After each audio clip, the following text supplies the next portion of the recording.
금강경 대승정종분 같이 읽어보고 계십니다.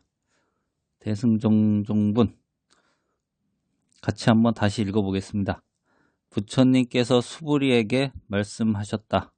모든 보살 마하살은 마땅히 이와 같이 그 마음을 항복시킬 것이니라.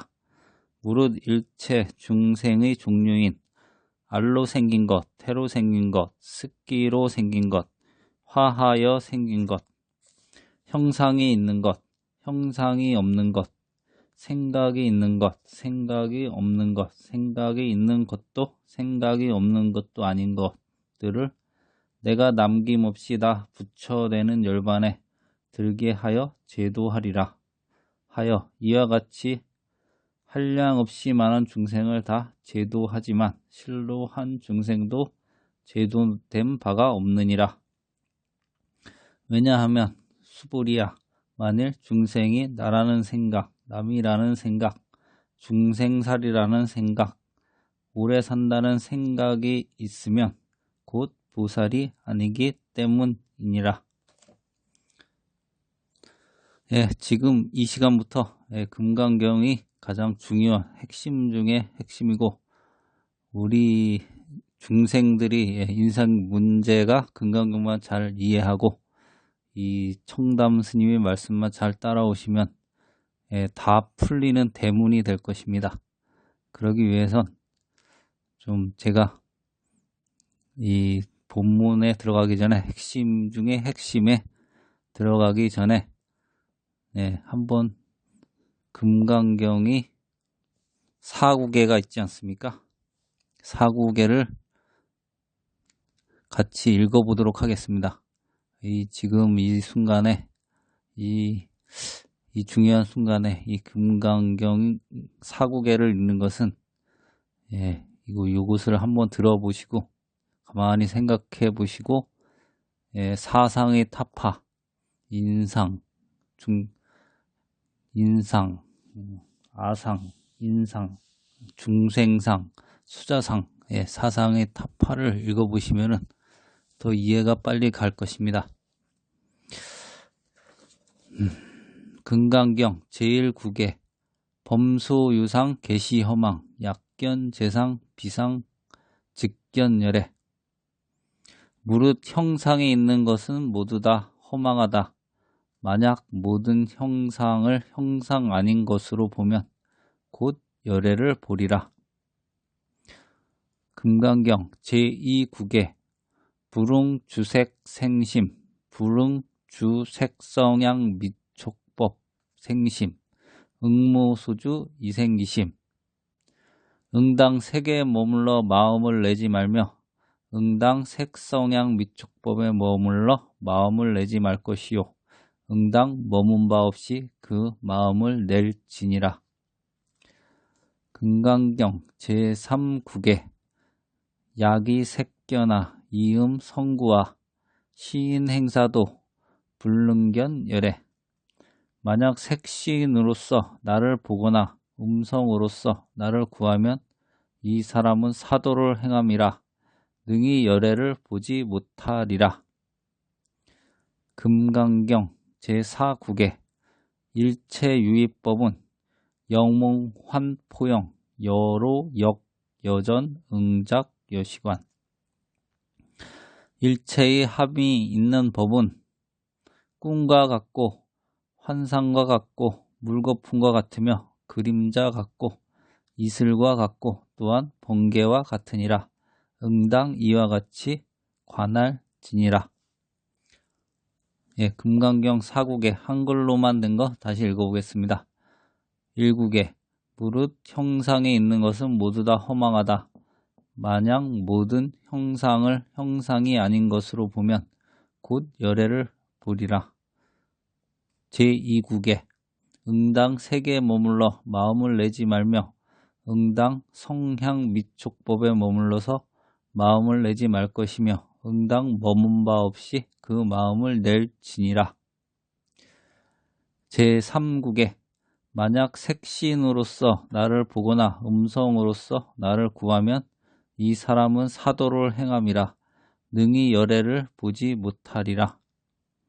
금강경 제4국에 일체의 함이 있는 법은 현상계의 모든 생멸법은 꿈과 같고 환상과 같고 물거품과 같으며 그림자와 같으며 이슬과 같고 또한 번개와 같으니 응당 이와 같이 관할지니라.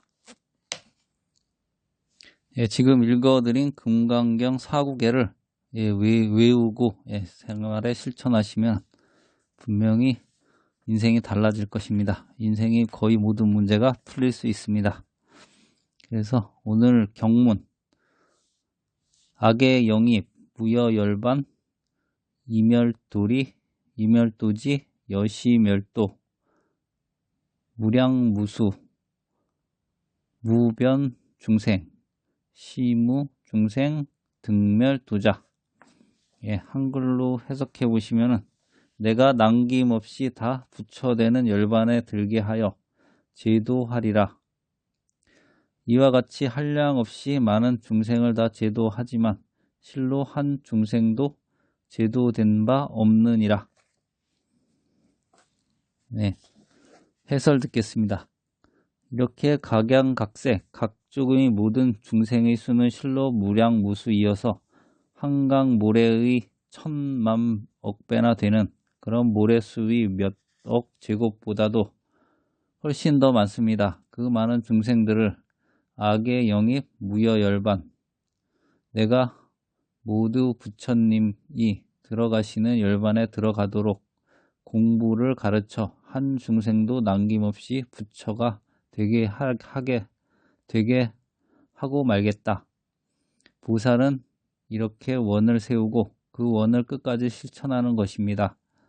그러나 비록 내가 중생들을 다 제도해서 그 많은 중생들로 하여금 정멸 열반에 들어가도록 했고 번뇌망상을 남김없이 없애서 절대의 행복을 얻게 했다 하더라도, 그리고 그것은 오로지 내가 인연 따라서 그들이 수도할 수 있도록 가르친 때문이었다 하더라도, 이렇게 하는 동안 무수한 나의 목숨을 저들을 위해 희생했고 그래서 그들이 다 부처가 되었다 하더라도 실무중생 등멸도자, 곧 한 중생도 제도한 일이 없다는 것입니다. 중생으로서 너한테 배워 발심하고 내가 지도해서 마음을 깨쳐 부처된 중생이 하나도 없다는 것입니다. 이것이 금강경에만 있고 다른 데는 없는 법문입니다. 어느 중생도 제도를 했다는 생각이 없는 이것은 일체 번뇌가 없기 때문이니, 만일 그 생각이 남아있으면 그 생각을 하는 것이 곧 번뇌가 되기 때문입니다. 번뇌가 다 떨어져서 열반의 경지에 마음이 합하면 그런 생각 낼 필요도 없고 저절로 그렇게 되는 것이니, 말이나 이치로만 그렇고 실제로는 안 그렇다는 것이 아니라 이치도 실제도 완전하게 그렇다는 뜻입니다. 중생이니 부처니 선이니 악이니 하는 것은 다 중생의 현실이라고 하는 꿈속에서만 있는 번뇌이기 때문입니다. 경문 하이고 수불이 약보살 유아상 인상 중생상 수자상 즉비보살. 해설. 한없이 많은 중생을 내가 제도로 제도했지만 제도했다는 생각이 조금이라도 있으면 너는 보살이 아니다. 왜냐하면 수불이야.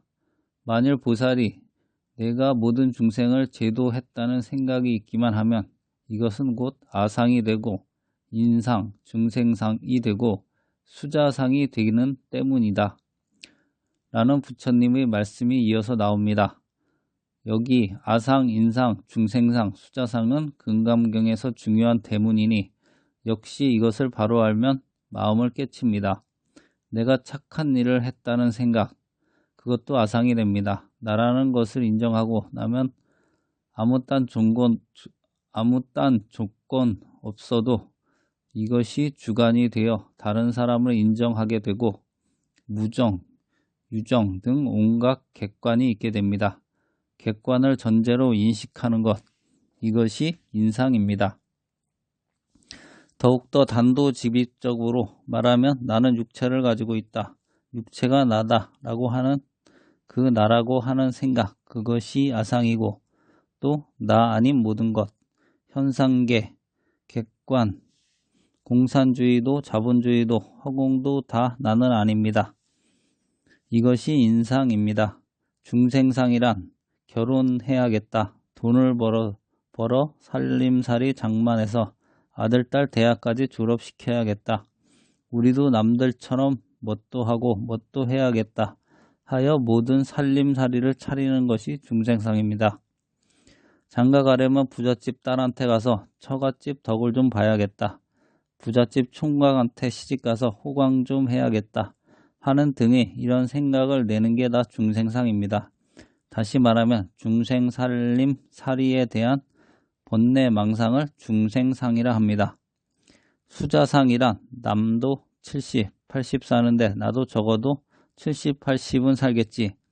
금방 아파 죽을지도 모르면서 만날 오래 살기 위한 준비하느라 온갖 애를 다 쓰고 준비도 못하다 죽는 것이 인간입니다. 언제 죽을지는 알 수 없습니다.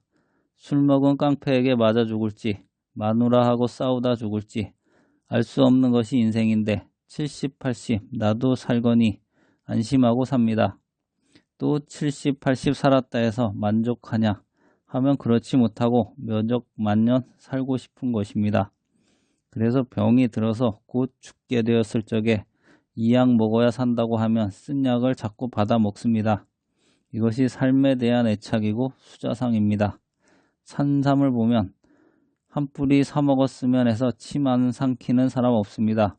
난 복이 없어 산삼 구경도 못 한다고 한탄을 합니다. 좋은 약, 비타민, 영양제 나왔다면 다만 한 병이라도 사 먹고 싶어 하는 것, 이게 모두 수자상입니다. 만일 보살이 어떤 중생 내가 제도했다 그러면 그것이 아상입니다. 대승불교 하는 사람은 아상, 인상, 중생상이 있으면 안 됩니다. 살림살이 걱정을 하든지 아들, 딸 걱정하면 안 됩니다. 전 중생이 모두 우리 아버지이고 우리 어머니이고 우리 딸이고 아들이라고 그렇게 생각해야 합니다. 또 중생제도 하겠다고 나선 보살이 내가 지도에서 깨달은 중생이 있거니 제도받은 중생이 있거니 생각하면 이것이 인상입니다. 그래서 나는 선생이고 너는 제자라고 하면 이것이 중생상이고 그러면 자연히 수자상도 따라오게 됩니다. 제가 나름 설명을 좀 드리자면 중생상, 중생상을 이렇게 풀이하신 분은 별로 없는 것 같습니다. 제가 다른 금강경 책을 몇 권 봤는데 아상, 인상은 거의 주관과 객관, 나와 남을 이렇게 풀이하는 것은 똑같은데 이 중생상을 이렇게 풀이해 놓으신 분은 청담 스님이 유리한 것 같습니다. 수자상도 다른 분들 풀이하고 별 차이가 없습니다. 근데 이렇게 중생상을 풀어주시니까 인생 문제가 확 풀리는 것 같지 않습니까? 다시 제가 금강경 사국에 또 읽어보겠습니다. 이 사상을 타파하고 금강경 사국에를 잘 이해하시면 인생 문제가 다 해결될 것입니다. 제1국에 무릇 형상이 있는 것은 모두 다 허망하다. 만약 모든 형상을 형상이 아닌 것으로 보면 곧 열애를 보리라. 제2국에 응당 세계에 머물러서 마음을 내지 말며 응당 성향 미촉법에 머물러서 마음을 내지 말 것이요. 응당 머무는 바 없이 그 마음을 낼지니라. 제3국에 만약 색신으로서 나를 보거나 음성으로서 나를 구하면 이 사람은 사도를 행함이라 능히 열애를 보지 못하리라. 제4국에 일체함이 있는 법은 꿈과 같고 환상과 같고 물거품과 같으며 그림자 같으며 이슬과 같고 또한 번개와 같으니 응당 이와 같이 관할 지니라. 예, 들어주셔서 감사합니다.